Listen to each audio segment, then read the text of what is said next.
தேவனுடைய பரிசுத்த நாமத்துக்கு மகிமை உண்டாகட்டும். நல்லா இருக்கீங்களா? இந்த கிருபையான காலையில் உங்களை கர்த்தராகிய இயேசுவின் நாமத்தில் வாழ்த்து வரவேற்கிறோம்.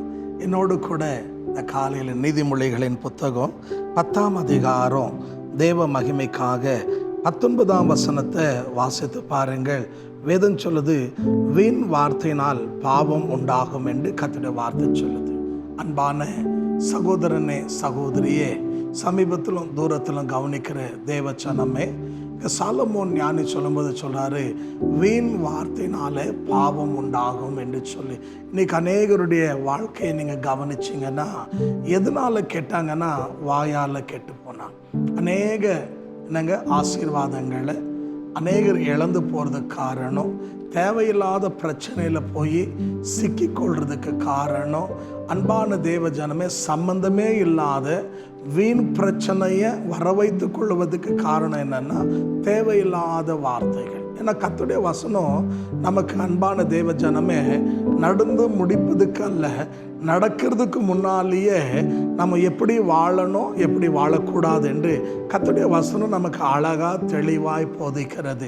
ஆகையாலே அன்பான தேவ ஜனமே, நீங்கள் நீதிமொழிகளின் புத்தகம் 13ஆம் அதிகாரம் அதில் 3ஆம் வசனத்தை வாசித்து பாருங்க. வேதம் சொல்லுகிறது, வாயை காக்கிறவன் தன் ஜீவனை காத்து கொள்ளுவான் என்று. அப்போது நம்ம வாயை நாம் என்ன செய்ய வேண்டும்? காத்து கொள்ளணும். ஏன்னா வீண் வார்த்தையை நம்ம பேசுறதுனால ஒன்று நம்ம கிருபையை இழந்துடுறோம், ரெண்டாவது நம்ம வீண் வார்த்தை பேசுறதுனால தேவன் துக்கப்படுறாரு, மூணாவது நம்ம வீண் வார்த்தை பேசுறதுனால பரிசுத்த ஆவியானவர் என்ன பண்ணுறாரு தெரியுங்களா? அங்கே நல்ல சம்பாஷணம் இல்லாததுனால, நல் ஒழுக்கம் இல்லாததுனால அந்த இடத்தை விட்டு தேவன் போயிடுறார். தேவனுடைய ஆவியானவர் போயிட்டாரன்னா அன்பான தேவ ஜனமே, நம்முடைய வாழ்க்கை பூஜ்ஜியமாக மாறிடும். ஆகையாலே தேவனுடைய பிள்ளைகள் நாம் என்ன செய்ய வேண்டும்? தேவையில்லாத தகாத வீண் வார்த்தைகளை பேசவும் கூடாது, பேசுகிறவர்களை அனுமதிக்கவும் கூடாது. இன்றைக்கி அநேகர் என்ன பண்ணுறோன்னா, இப்படி வீண் வார்த்தை பேசுகிறவர்களை நாம் அனுமதிக்கிறதுனால என்ன ஆகிடுது? குடும்பத்தில் குழப்பங்க உண்டாயிடுது. சிலருக்கு அன்பான தேவ ஜனமே வேறு வேலை வெட்டியே இல்லை. அவங்க என்ன பண்ணுறாங்க அப்படின்னு சொன்னீங்கன்னா, அன்பான தேவ ஜனமே, தேவையில்லாத தகாத வார்த்தைகள் மற்றவர்களை குறித்து என்ன பண்ணுறாங்கன்னா வீண் வார்த்தைகளை பேசுகிறாங்க. ஆகியால் தான் பவுல் தன் நிருபத்தில் எழுதும்போது, நீங்கள் 1 தீமோத்தேயுக்கு எழுதினதான புத்தகம் 5ஆம் அதிகாரம் தேவ மகிமைக்காக 13ஆம் வசனத்தை வாசித்து பாருங்க. சிலர் வேலை வெட்டி இல்லாமல் வீடு வீடாக ஏறி இறங்கி வீண் வார்த்தைகளை அலப்புகிறவர்களாக இருக்கிறார்கள் என்று வேதம் சொல்லுது. அப்போது அன்பான தேவ ஜனமே, வீணான வார்த்தையை நம்ம பேசுறதுனால நாம் என்ன பண்ணுறோம் தெரியுங்களா? நம்முடைய ஆசீர்வாதத்தை இழந்துடுறோம். அது மாத்திரமில்லை, மிக முக்கியமாக நம்முடைய சாட்சி கெட்டு போகுதுங்க. நாளைக்கு மற்றவங்க என்ன பண்ணுறாங்க தெரியுங்களா? நம்ம தூரத்தில் வரும்போதே நம்மளை கேலி பரிகாசம் பண்ணுறாங்க. அது மாதிரி தேவையில்லாத வீண் வார்த்தை பேசுகிறவங்க வராங்கோ அப்படின்னு நம்மளை பார்த்து மற்றவங்ககிட்ட என்ன பண்ணுறாங்க தெரியுங்களா? கிண்டலும் கேலி பண்ணுவாங்க. அதுக்கு நம்ம என்ன பண்ணக்கூடாதுங்க? இடம் கொடுக்கக்கூடாது. அன்பான தேவச்சனமே, நம்ம ரட்சிக்கப்பட்டுவங்க, நம்ம தேவனுடைய பிள்ளைங்க, நம்ம கனத்தை, நம்முடைய தகுதியை நம்ம காப்பாற்றி கொள்ளணும்.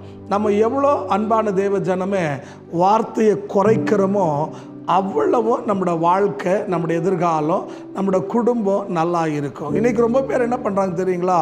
ஏன் வாயி, ஏன் இஷ்டம், நான் பேசுகிறேன்னு சொல்லி அன்பான தேவ ஜனமே என்ன பண்ணுறாங்கன்னா வீண் வார்த்தைகளை பேசி அவங்க சாட்சியை கெடுத்துக்கிறது மாத்திரம் அல்ல, அன்பான தேவ ஜனமே, பலருக்கு நம்ம இரையாய் மாறிவிடுகிறோம்.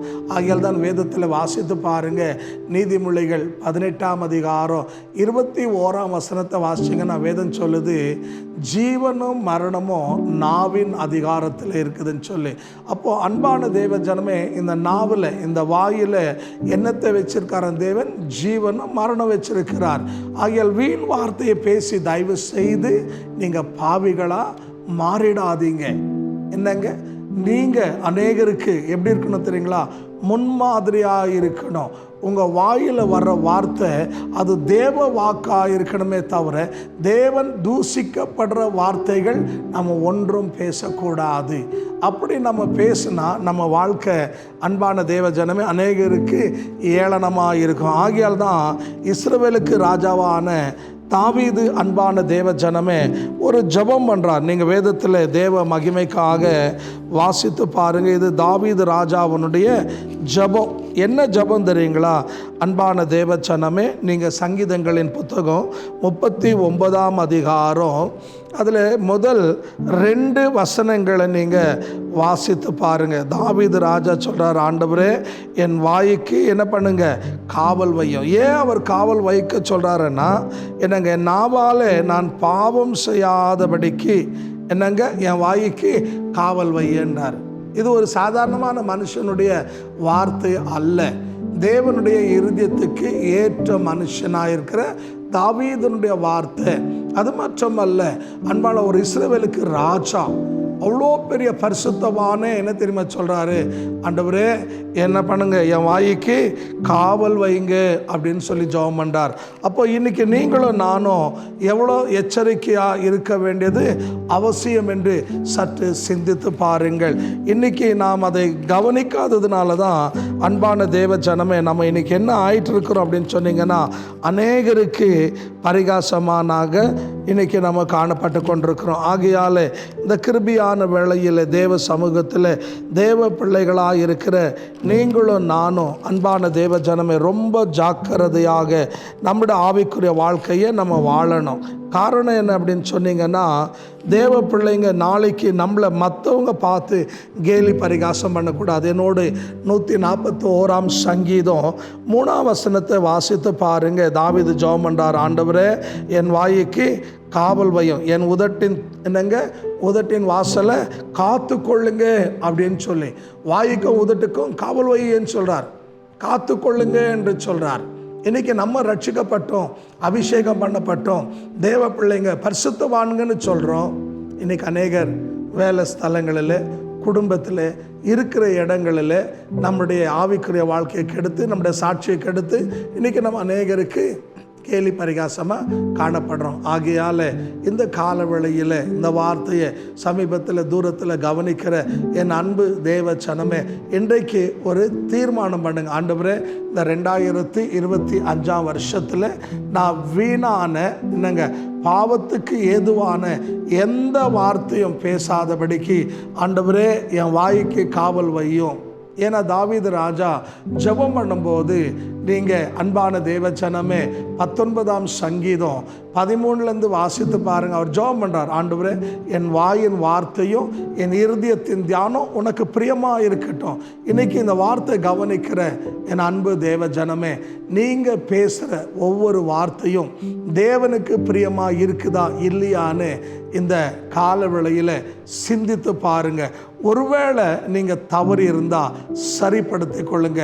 சாட்சி கெட்டு போயிருந்தால் இனிமேல் அந்த சாட்சியை காப்பாற்றுறதுக்கு எப்படி நம்மளோட வாயை காத்து கொள்ளணும்னு சொல்லி இன்றைக்கி என்ன பண்ணுங்க, தேவனிடத்தில் உங்களை ஜீவ பலியாக ஒப்பு கொடுத்து தேவனுக்காக வாழ நீங்கள் ஒரு தீர்மானம் பண்ணுங்க. கண்டிப்பாக நீங்கள் எங்கே அற்பமாக அலட்சியமாக என்ன பண்ணீங்களோ அதே இடத்துல கர்த்தர் உங்களை உயர்த்தி கனப்படுத்துவார். எத்தனை பேர் விசுவாசிக்கிறீங்க? இருக்கிற இடத்துல நாம் கண்களை மூடி தலைகளை தாழ்த்தி ஜெபிப்போமா? எங்களை கிருபையாய் நேசிக்கிற நல்ல ஆண்டவரே, இந்த மனமகிழ்ச்சியான காலவேளைக்காக நன்றி.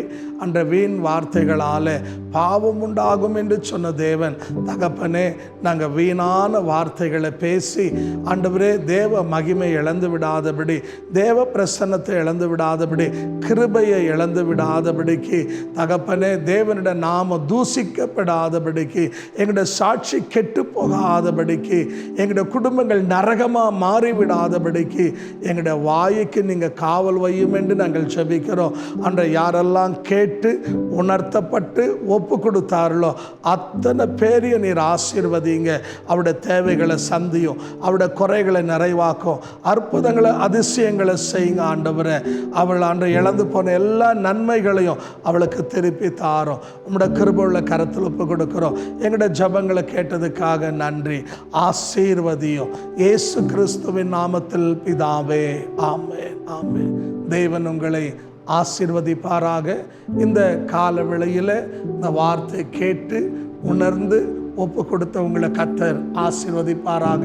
அது மாத்திரமல்ல, நீங்கள் இன்னும் ஆவிக்குரிய வாழ்க்கையில், விசுவாச வாழ்க்கையில் வளரணும் அப்படின்னு சொல்லி விரும்பினால், அன்பானில் உங்களுக்கு ஜெப குறிப்பு இருந்தால் நீங்கள் எங்களுடைய யூடியூப் சேனலில் எங்களுடைய நம்பர் டிஸ்பிளே ஆகிறது, நீங்கள் எங்களை அணுகலாம். நாங்கள் உங்களுக்காக தொடர்ந்து ஜெபிக்கிறோம். தேவன் உங்களை ஆசீர்வதிப்பார். ஆமென்.